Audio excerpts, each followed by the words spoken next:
जय हिंद मित्रों। ओबरा तहसील परिसर में सोनांचल बार एसोसिएशन के अध्यक्ष आदरणीय श्री रमेश चंद्र जी से हम बात कर रहे हैं। आदरणीय मिश्र जी बताएं, जो आपका यहाँ आंदोलन चल रहा है कितने दिनों से चल रहा है, मांग क्या है और उसमें अभी तक क्या प्रगति हुई है? आदरणीय मिश्र जी। ऐसा है कि यह आंदोलन जनहित को ध्यान में रखते हुए किया गया। यह आंदोलन 1 नवंबर 2022 से कंटिन्यू आज तक 33वां दिन चल रहा है धरना, जिसमें माननीय आयुक्त को, लखनऊ माननीय मुख्य सचिव को, माननीय ऊर्जा मंत्री को, माननीय उप मुख्यमंत्री को यह संज्ञान में दिया गया कि जब 4 सितंबर 2020 को नए तहसील का सृजन हुआ तो वह स्थान बिल्ली मारकुंडी में अस्थायी तहसील निर्माण हेतु चयनित किया गया। लेकिन कुछ भूमाफियों के चक्कर में अधिकारीगण साजिश में आकर के इसको लक्ष्मण नगर जो क्रेशर प्लांट के बीच में स्थित है उस जमीन को चिन्हित कर दिए। जब बजट आने की संभावना हुई तब हम लोगों को संज्ञान में आया कि बजट आ रहा है और तहसील का निर्माण लक्ष्मण नगर में होने जा रहा है।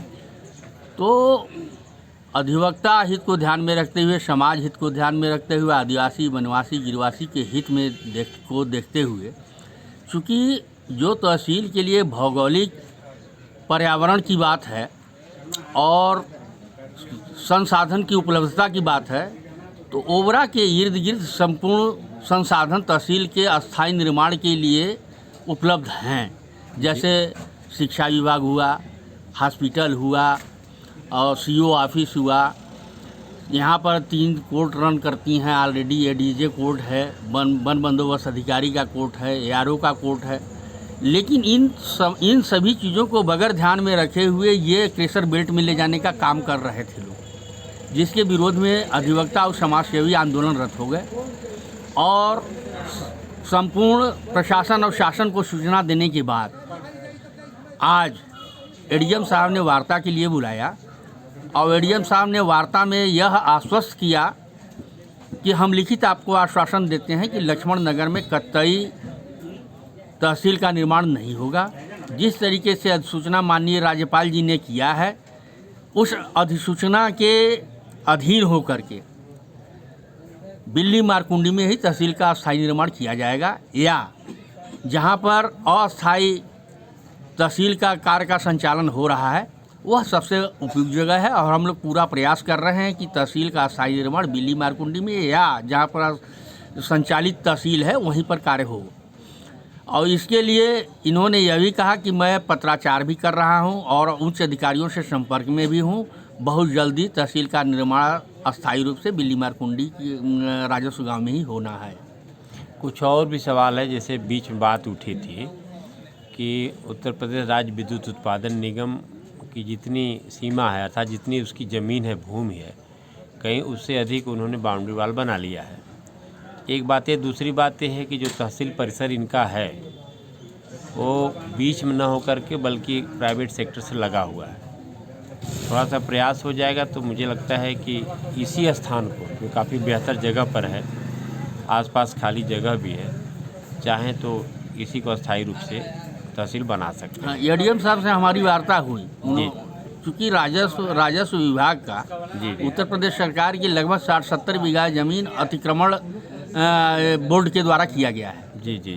और यह पत्राचार चल रहा है कि जहां पर तहसील इस समय संचालित है, हमारी आराजी को विनिमय करके आप हमारी आराजी को विनिमय करके निगम को दे दिया जाए और निगम की जो ज़मीन है जहां पर संचालित वर्तमान में तहसील है उस तहसील का अस्थायी निर्माण यहीं कर दिया जाए।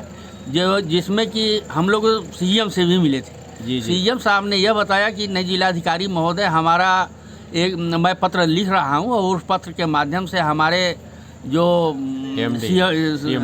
सीएमडी बैठे हुए हैं लखनऊ में, उनको पत्राचार करें और पत्राचार अगर वह करते हैं तो हम कह देंगे कि यह सरप्लस लैंड है, इसको दे दिया जाए, कोई हमको दिक्कत नहीं है। जी।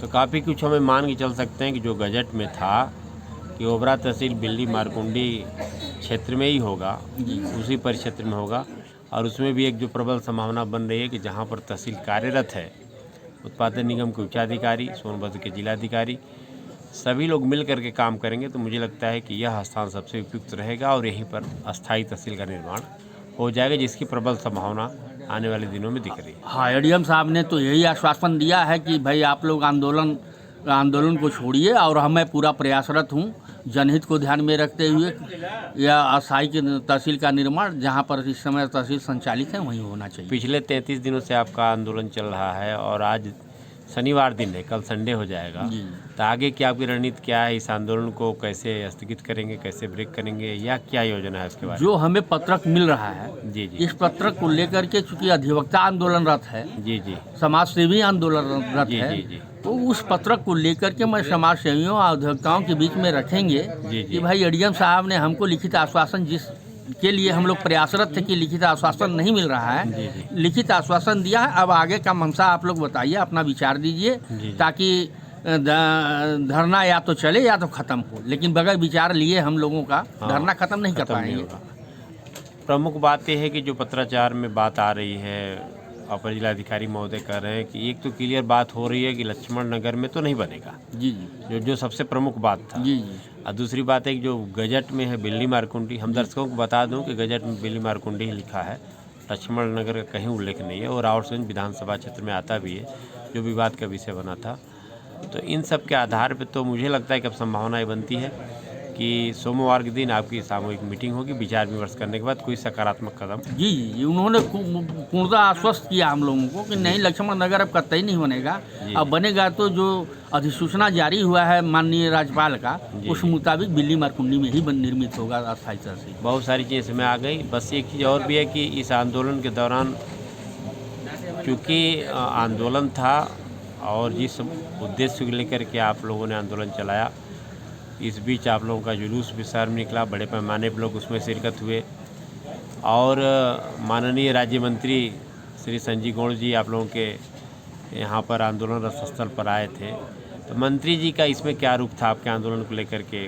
उसमें उन्होंने किस तरह की बातें कही थी? देखिए, मंत्री जी जब हम लोग आयुक्त यहाँ गए थे तो कहीं न कहीं यह बात लीकेज हो गई कि मंत्री जी का दबाव था कि वो उसको लक्ष्मण नगर में ले जाने की बात थी। जी जी जी, लेकिन जब चूँकि लोकतंत्र है और उनको एहसास हुआ कि यह मुद्दा बहुत हाई लेवल पर उठाया जा रहा है और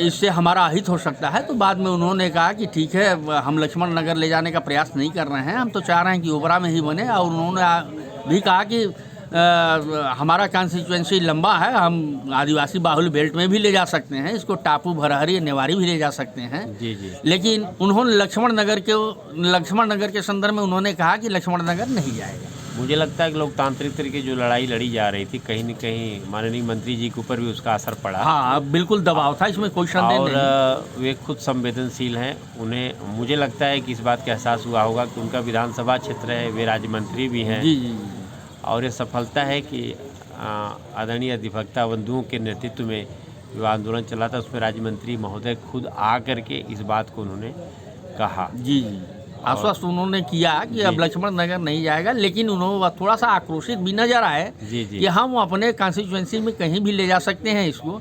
जी जी, तो अधिवक्ताओं ने कहा कि भाई आप सामर्थ्यवान हैं, लेकिन माननीय राज्यपाल जी ने जो गजट किया है तो उसको आप दरकिनार नहीं कर सकते जी जी हैं। जी। तो उन्होंने इस चीज़ को स्वीकार किया। और वैसे चूँकि हमारा जो काम है समन्वय और सद्भावना का, और मुझे लगता है कि मंत्री जी की अगर कहीं कोई सोच रही हो लक्ष्मण नगर, और अब यह हो गया कि नहीं लक्ष्मण नगर में न बने, ओबरा में बने, तो इसको भी हम सकारात्मक मान के चलेंगे। और आदरणीय मंत्री जी से भी ये निवेदन करेंगे कि चूँकि उन्होंने जो वचन दिया है आप लोगों के कार्यक्रम में आकर के, उसके अनुरूप उसकी पहल करें। नहीं, समर्थन उन्होंने दिया है, इसमें कोई संदेह नहीं। उन्होंने सहयोग करने की भी बात किया कि मैं सहयोग भी करूंगा। जी जी जी, तो हम लोग आश्वस्त हैं कि नहीं, अब शायद इस लोकतांत्रिक व्यवस्था में कहीं उनको महसूस हुआ जी जी जी, कि चूँकि हमारी कॉन्स्टिट्यूएंसी है और इसका दुष्प्रभाव पड़ रहा है, तो उन्होंने भी इसका संज्ञान लिया है। हमें लगता है कि पॉजिटिव संज्ञान होगा उनका, और सोच भी पॉजिटिव होना चाहिए। निश्चित निश्चित निश्चित। आदरणीय मिश्र जी, आपको बहुत बहुत धन्यवाद। Thank sir.